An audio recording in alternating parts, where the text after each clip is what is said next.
കേരളത്തിലെ സ്ത്രീ സമൂഹത്തിന്റെ പ്രമുഖരായ 7 പേരാണ് പ്രധാനമന്ത്രി നരേന്ദ്രമോദിക്കൊപ്പം മഹിളാ സമ്മേളനത്തിൽ വേദി പങ്കിടുക. പെൻഷൻ ലഭിക്കാത്തതിന്റെ പേരിൽ ഭിക്ഷാടനം നടത്തിയ മറിയക്കുട്ടിയും പ്രധാനമന്ത്രിക്കൊപ്പം വേദിയിലുണ്ടാകും. വേദി പങ്കിടാനാകുന്ന അവസരത്തെ ഭാഗ്യമായി കാണുന്നുവെന്ന് മറിയക്കുട്ടി പറഞ്ഞു. പ്രധാനമന്ത്രി പങ്കെടുക്കുന്ന തൃശൂരിലെ മഹിളാ സമ്മേളനത്തിൽ 2 ലക്ഷം വനിതകൾ പങ്കെടുക്കുമെന്നാണ് കണക്കുകൂട്ടൽ. 10,000 ക്ഷണിക്കപ്പെട്ട വനിതകൾ സമ്മേളനത്തിലുണ്ടാകുമെന്ന് BJP സംസ്ഥാന അധ്യക്ഷൻ കെ സുരേന്ദ്രൻ പറഞ്ഞു.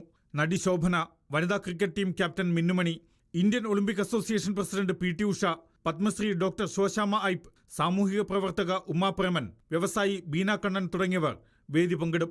വേദി പങ്കിടാൻ കിട്ടിയ അവസരത്തെ ഭാഗ്യമായി കാണുന്നുവെന്നായിരുന്നു മറിയക്കുട്ടിയുടെ പ്രതികരണം. അവർ നല്ല വിദ്യാഭ്യാസമുള്ള, ഞാൻ വിദ്യാഭ്യാസം ഇല്ലാത്ത 4ാം ക്ലാസ് കയറി. അങ്ങനെ ആ വേദിയിൽ ചേച്ചിയുടെ ആ ഒരു സമരം കൊണ്ട് മാത്രം ആ വേദിയിലെത്തി. അല്ല, വേദിയിലെത്തിയെന്ന് പറഞ്ഞാൽ അതിപ്പോൾ ദൈവത്തിൻ്റെ കഴിവെന്ന്. ദൈവം ഈ ലോകത്തിൽ വന്നതെന്തിനാണെന്നറിയാം, പാവികളെയും കഴിവില്ലാത്തവരെ സഹായിക്കാനാണ്. ആ പാവിയിൽ ഒരെണ്ണം ഞാൻ അത് തിരഞ്ഞെടുത്ത ദൈവമാണ്.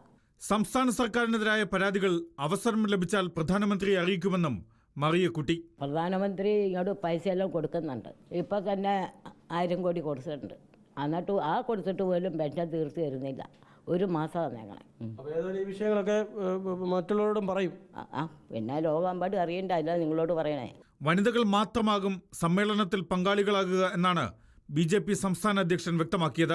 വനിതാ സംവരണ ബിൽ പാസാക്കിയ നടപടി ആദരിക്കുന്ന BJP ചടങ്ങിന് ശേഷമാണ് ജനറൽ ആശുപത്രിക്ക് മുന്നിൽ നിന്ന് പ്രധാനമന്ത്രിയുടെ റോഡ് ഷോ ആരംഭിക്കുക.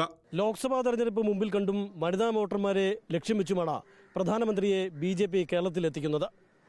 സ്റ്റാർ മണ്ഡലമായി BJP കണക്കുകൂട്ടുന്ന തൃശൂരിലാണ് മഹിളാ സമ്മേളനം നടക്കുന്നതെന്നതും ശ്രദ്ധേയമാണ്. വീഡിയോ ജേർണലിസ്റ്റ് വിജീഷിനൊപ്പം reporter Alvin Thomas, in reporter, Thrissur.